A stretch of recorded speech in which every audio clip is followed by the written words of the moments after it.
We often hear people wishing us a long, happy, and healthy life. But what if the length isn't what matters most? What if instead it's the breadth, depth, and purpose of each day that matters most? Welcome to the Live the Width of Your Life podcast. My name is Aneta Ardelian Kuzma, and join me weekly as I interview guests who made changes in their own lives to live more fully with intention, gratitude, and joy. Be prepared to be inspired by their stories of how they shifted their mindset, took courageous action, and designed the life that they always wanted to live. Today's guest on the podcast is Gabe Beaver. Gabe is a 20-year-old searching for truth through people's journeys and stories. He's passionate about empowering young people to pursue their dreams and redefine success. Since creating the Bridge podcast when he was 17 years old, he's connected with some of the world's most interesting and successful people. He's found that there is no universal truth or definition of success. Every person has a unique perspective. His mission in life is to provide a platform for those unique stories to be heard and propel listeners to redefine success in their own lives. He recently spoke at a TED, and he talked about redefining success and falling in love with the process. The motto that he lives by is do the opposite, whether that be completing crazy workouts, jumping in a freezing cold lake, or interviewing the most successful entrepreneurs. Welcome, Gabe. Hi, Gabe. Oh my gosh, I'm so excited to have you here with me today. How are you doing? I'm doing well. I'm super grateful to be here today, and I'm excited for this journey that you're on with the podcast. So, well, I'm super excited to have you here because you are a veteran podcaster with your brother Sam. So I have a lot to learn from you. And I thought it would be important to share, at least with the audience, that you are one of my godsons. And so excited to have you here because you are doing so many amazing things in your life at such a young age. And I learned from you. You're very wise for your age. And so I know that we're going to get a lot of really interesting things during today's conversation. thank you. You're welcome. So tell us a little bit about you. Tell us a little bit about your background and what are some of the things that you like to share with people about yourself? Yeah. So, what I like to say is I'm a 20-year-old searching for truth through people's journeys and stories. And my mission is to empower young people to pursue what they're passionate about and also redefining success. Um, I'm a current college student studying communications and leadership, and I enjoy doing hard things. That's something that I like to put out there, and yeah, I'm attracted to people who do the opposite in whatever field they're doing. And usually that comes through the podcast that I host called The Bridge, which we've been doing for almost 3 years now. So yeah, that's who I am. Oh my God. I love that you can articulate who you are so concisely and so precisely. So let's go back a little bit and let's start talking about your journey. So, can we go to our first session that we had when you were in high school? So you reached out to me and you wanted to spend some time just talking through maybe college and what you were going to study and some of the other things that were on your heart and on your mind that day. So do you want to share a little bit about that session and who you were, like how you were different then than you are today? Yeah, so I reached out to Nasha, my godmother, and I had seen that her life had shifted a lot now that she was in meditation, life coaching, and I was curious of why she did the things that she did. And so when the opportunity came where I could go see her, I wanted to hear her thoughts about, you know, what not what I should do, but just like to talk, bounce ideas off of you for where to go to school and stuff. And yeah, that the sessions quickly turned into like what I wanted from life, my goals, my dreams, and also overcoming a lot of fear. I remember doing a lot of fear exercises with you. The coaching and those meetings turned into something I probably never would have expected. And I know looking back on it, if I knew 3 years ago, like the things that I'd accomplish and do at that moment, I'd be like, no way, like you're lying, no way. Uh-huh. And so that's exactly what happened. Oh my gosh. I remember that first session because I'm really optimistic. So I always tell people you can do anything you want to do. And I remember where you were then. And some of the things you initially wanted to do is you wanted to share inspirational quotes or videos or things that you had read because you're a big reader on social media. And we did do a fear exercise because I saw that what was keeping you stuck was really your mindset around how others would perceive you doing that. So can you walk us through maybe some of the mindset that you were in at the time and how you're able to overcome some of that? Yeah, so I was definitely insecure, and I really valued what people thought of me a lot. And I think that stemmed from when I was a child going through school and stuff. I knew that if I people pleased everyone and made everyone happy, that I would receive praise. And that's something that I continued to do as I was older. But what I started realizing was I got so caught up in what others thought about me that I didn't really know who I was myself. And Mm. so during high school, when I stopped playing sports, I think I had to take a good look in the mirror and ask myself, like, who am I? And once I started asking these questions, that's when I really figured out, who am I? What do I stand for? What does living a life of meaning and purpose look like for me? And I think that's how my mindset shifted. And then rather looking at what if everything goes wrong, taking the perspective of what if everything goes right? And that's exactly what happened. And I found my voice, and I found strength and vulnerability in sharing my own story. And so that's exactly what I do on my social media, through the podcast, and through everyone I connect with. I show up as my authentic self, and that's where I'm at. Oh my God, you absolutely do.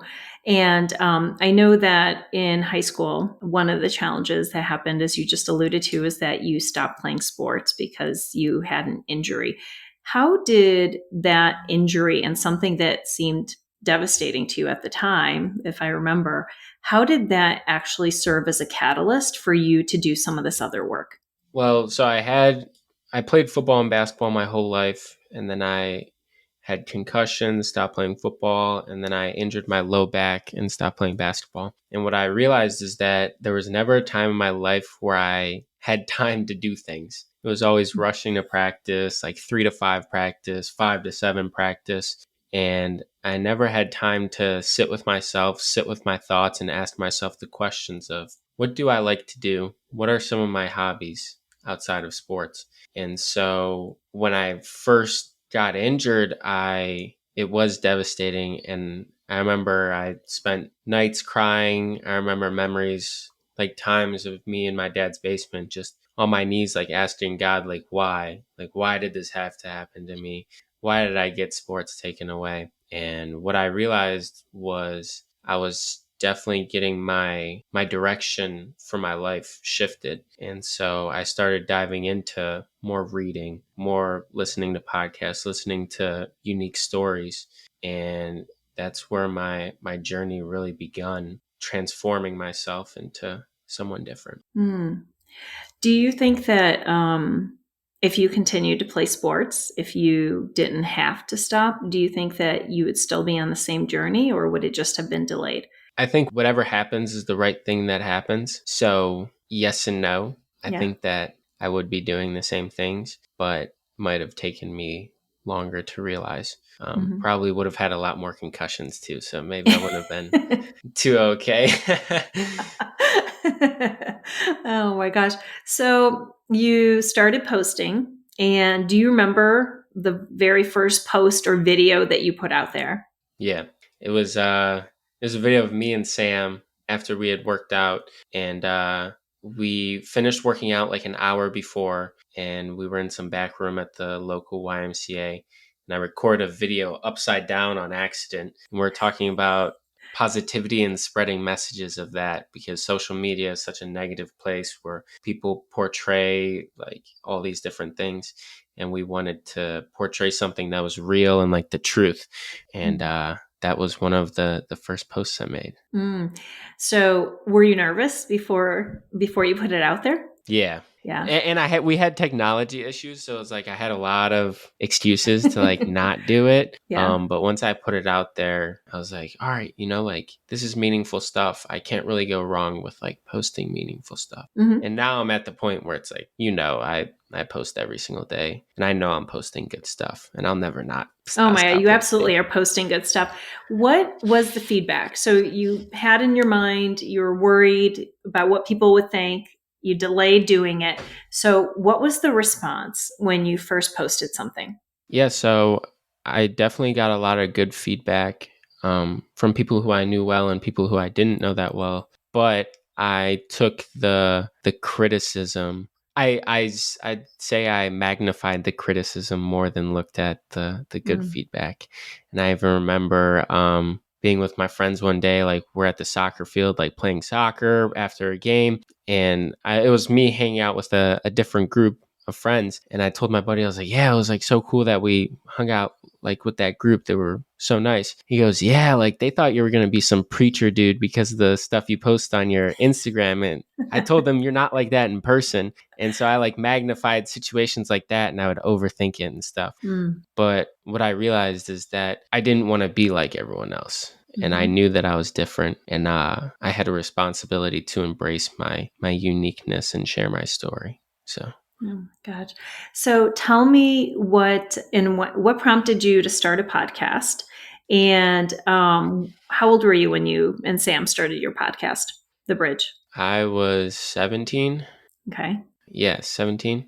Sam and I were just having these very impactful conversations, and we thought that we knew that each other benefited from them. And we thought, man, if we could just impact one person's life, how much it could affect someone by just having this platform. And what we quickly realized is that we'd impacted each other through it. And so we just continued to post episodes, talk to each other. And this was at a time too when COVID had hit a bit. So Sam and I were both reading new things, trying new experiences. And so we both had conversations, and we realized that we wanted to incorporate guests and stuff for them to share their story, their truth. And yeah, that's what happened. And something that, I mean, my whole life I've loved to talk to people, to hear their stories, hear their truth. So it was kind of a natural next move for me, I'd say. Yeah, I can attest to you liking to ask questions and talk as a little kid. Yeah. Love that. And actually, your podcast was the very first podcast that I ever was a guest on. So Yep. full circle, full circle moment here. It was awesome. Yeah. So tell me, how many episodes, how many have you guys done so far? So we're at 127, I think. Okay. And we've interviewed over 60 people, 60 or 70. Yeah, it's been a wild journey. And Sam hasn't interviewed as much as I have because he's building his business and stuff. But I think that we've had the chance to interview some of the most unique people in the world. So it's been an awesome experience. I've been so impressed by the people that you've brought onto your show. How do you find the guests that come onto your show? So, as I mentioned earlier, I'm attracted to people who are doing the opposite and who are doing hard things or not the norm, not conforming to society. And so most of it's a cold DM on Instagram. Some of it is friends of friends that say like, hey, you need to hear this guy's story. I recently interviewed my friend Mark, who was a friend of someone I went to school with, and he walked across America. So I got to interview him. And so I think definitely just the cold outreach, and it works. And it works.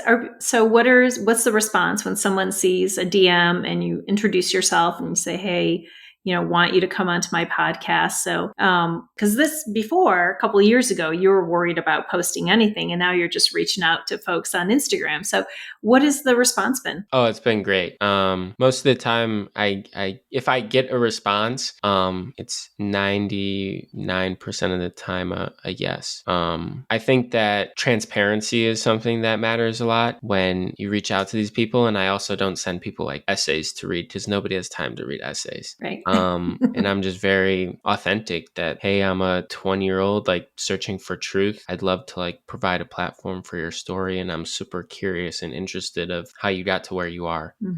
So that's kind of what I put out there. So now everybody knows my secret, so they can do that. Start your podcast. There you go. So after interviewing over 60 or 70 people, what are some of the top lessons, themes, or lessons that people share over and over again that you think you'd want to share with this audience? First, the money doesn't matter. What do you mean by that? All the people I've interviewed millionaires, billionaires. I've interviewed people who are college students. I've interviewed people who are C-suite level professional downhill skateboarders, makeup artists. They don't, at the forefront of what they do is not for the money, and they truly love what they do. And that's why they can push through the struggle and the suffering and the hard times to get where they need to go. And then another lesson would be is that they put the human first in others, whether that be their workers, their employees, or people they connect with. It's a very pay it forward community. And so they really value the human first, and they're kind and have those values. Yeah, I think just the idea of being authentic and genuine shows up a ton as well. And just embracing who you are. At the end of the day, like, no one really knows the right thing to do. Just you do, Yeah. So that's a commonality that comes up. I love it. So do you still have bad days? Do you have days where you doubt or you struggle at all? Absolutely, I have bad days. And what are some of the things that you do to overcome that? Because I know you've got a lot of routines and you read a lot. So what are some of the things that you've done that really seems to help? Well, some days I just sit with it. I lay in bed, I do nothing. I sleep all day, I watch TV, and I listen to my body. And I think that's something that over the years, I've grown and matured in that area where I know the days where I can push, and I know other days where it's time to rest. And me taking a day to rest, yeah, I might take 2 steps backwards, but my next 5 steps forward are going to be a lot more productive, a lot better, because I took that day of rest rather than me pushing it. So I listen to myself, I listen to my body, I listen to my intuition. And then other days when I'm not feeling it, I hop in the cold plunge, or I do breath work, or I, decide that I'm going to run 12 miles when I haven't ran in 6 months. I don't know. But yeah, that's what I do. Oh my gosh, I love it. So tell me a little bit. I see all these people doing their cold plunges, and I've tried the cold shower. I've not submerged myself. So tell me about how I've heard it's very addictive. So tell me about why you like to do the cold plunge and some of the mental, physical, emotional benefits that you've experienced as a result of it. Yeah, so I love plunging, and it is very addictive, like you mentioned.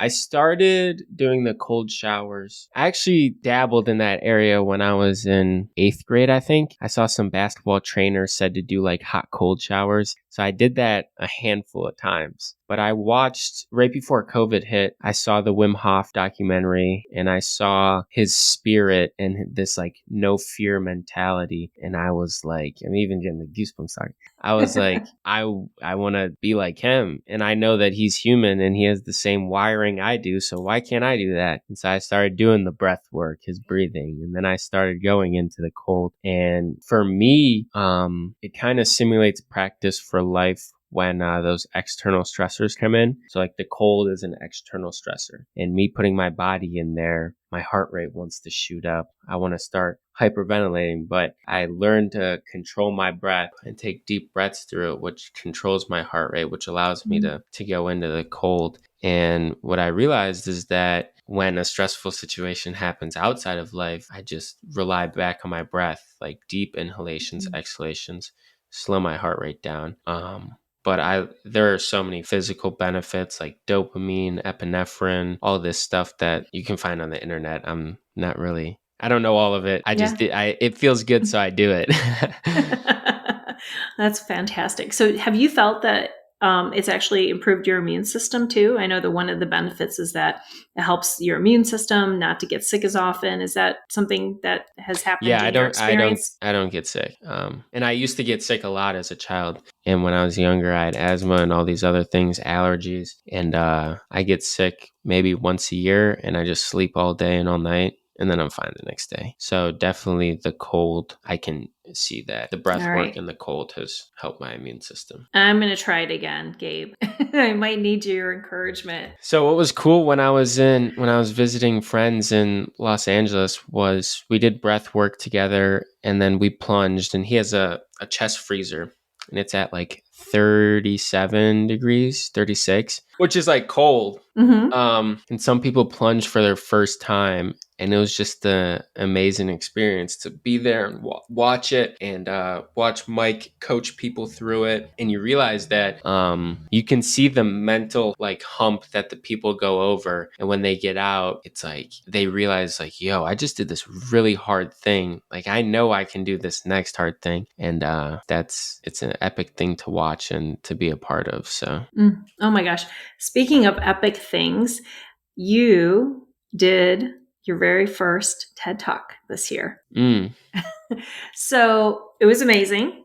And I was so happy to have watched your video. I didn't get a chance to be there live, but tell everyone about the experience, how you were able to do this, and just your preparation, and then your experience delivering the TED Talk. Yeah, so I was in class and someone mentioned, and I'd seen posters how they were doing a TED event. And so I knew I loved speaking and I wanted to get into it. So I thought this would be a great thing to apply for to get into. So I applied, and I initially didn't get in. And they emailed me back to see if I wanted to MC, I think it's called, like the announcer person. Yeah. And I told them no, that I didn't want to do that. I told them I don't want to announce people's names. I forget things easily. Like, I don't want to do that. And then they emailed me back. I don't know how far out it was, saying that like a spot opened up and I was going to be able to speak. And so then it was like I had a million ideas of things I wanted to talk about. Because I'm very passionate about a lot of things. And so I spent a lot of time in meditation, journaling, reading some of my prior work that I've done. And I got set on the topic of redefining success, happiness, and living a life of purpose, I think was what it was. And so, funny story though, the day before TED, I worked out with Sam, my brother, and I hurt, like I re-injured my back again. And so I couldn't walk. And the night before, I was like popping Advil. Like I didn't sleep the night before. So yeah, I didn't sleep the night before my TED Talk, and I showed up, and I remember being backstage. And I went to go like bend over to like pray, and I couldn't bend over to pray. So I was like, I was sitting straight up, like with my eyes closed, like saying a prayer, like doing meditation. And so then I just went out there and I talked about the things I wanted to talk about, redefining success, falling in love with the process. And it was amazing. And after it happened, I was like, I want to do this again. So, Of course you do. So what is your next step there? How do you get onto the TED Talk circuit? First of all, how do you, can you just find one in another city, or what is the next step to do another one? I'm not completely sure. I know that they'd go to different schools and stuff, and I imagine they'll be back.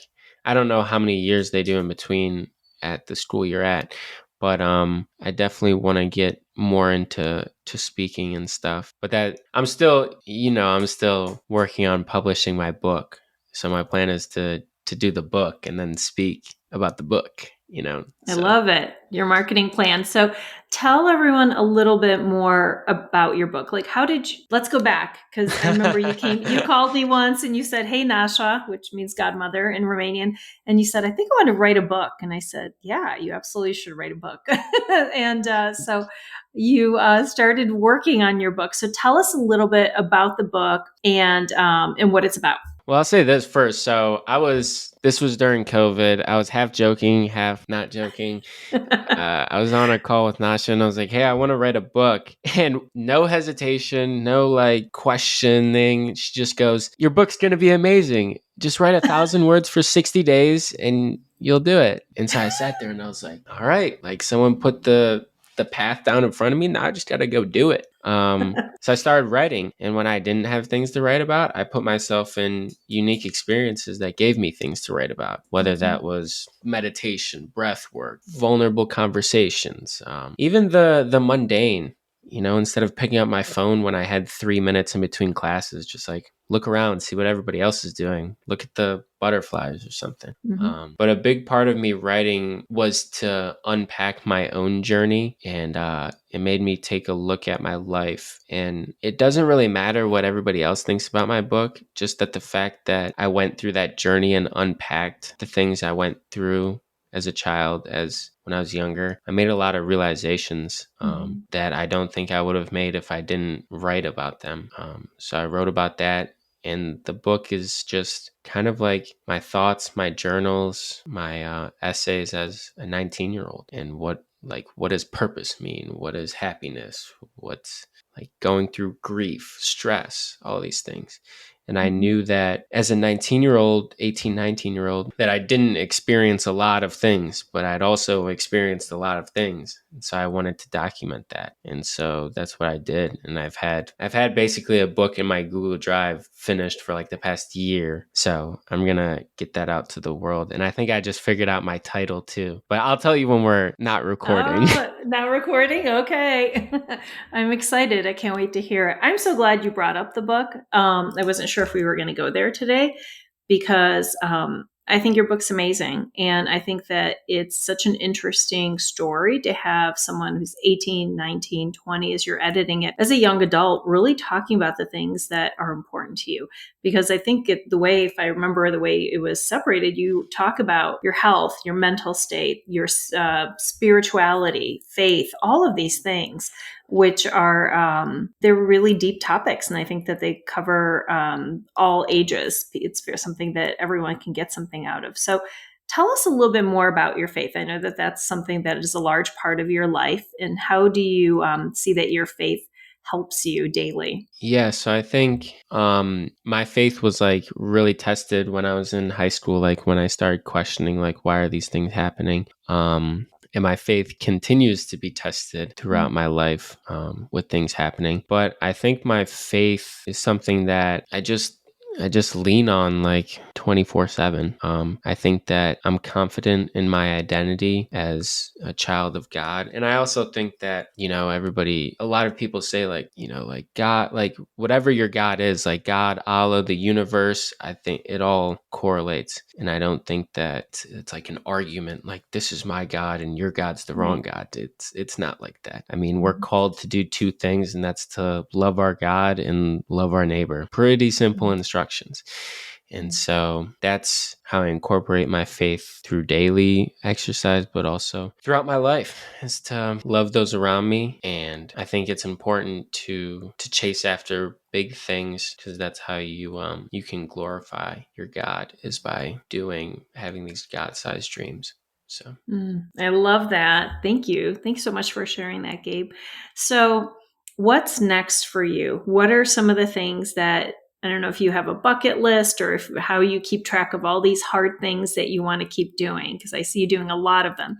So, what's next? What are you willing to share? it's a great question. I think a lot of listening to my inner child is next. Ooh. Been doing a lot of breath work and meditation, and listening to the things that I wanted to do as a child. And so I'm just gonna continue to follow that intuition, that gut feeling. I know I was on a podcast yesterday, which was funny, and Travis asked the same thing to me. He's like, "What's next?"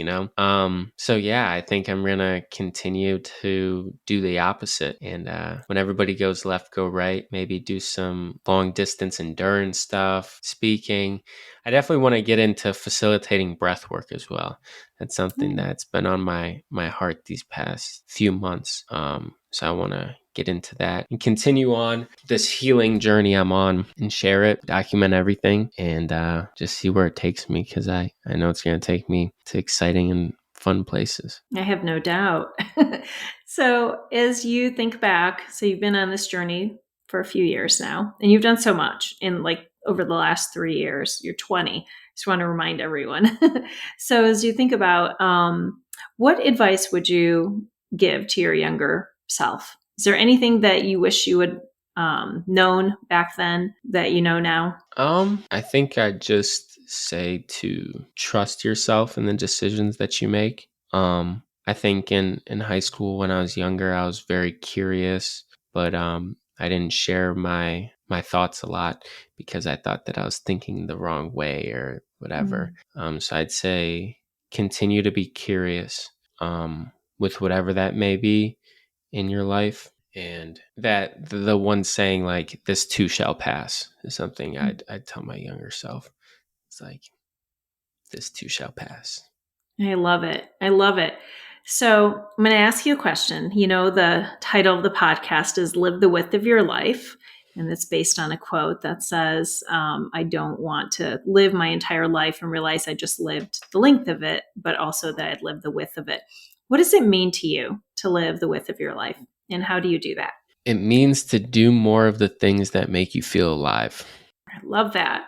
And that's something that's been on my heart for a while now, is doing things that, like, what makes you feel alive? Ask yourself that. Sit with it. And what I realized is that when I'm having these types of conversations, when I'm with my friends, when we're talking about the deep stuff, when we're talking about, like our traumas or what we've gone through, those are the types of conversations and like spaces where I feel like I'm truly alive. And so living a life of like width is diving deep into myself to also share that experience with others.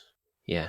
And I think that going inward is something that not a lot of people talk about. But I think that when you go inward, you'll find everything that you need. So I think There that's you go. living a life of. And then also, my mind is like ideas everywhere, but definitely like doing service with others.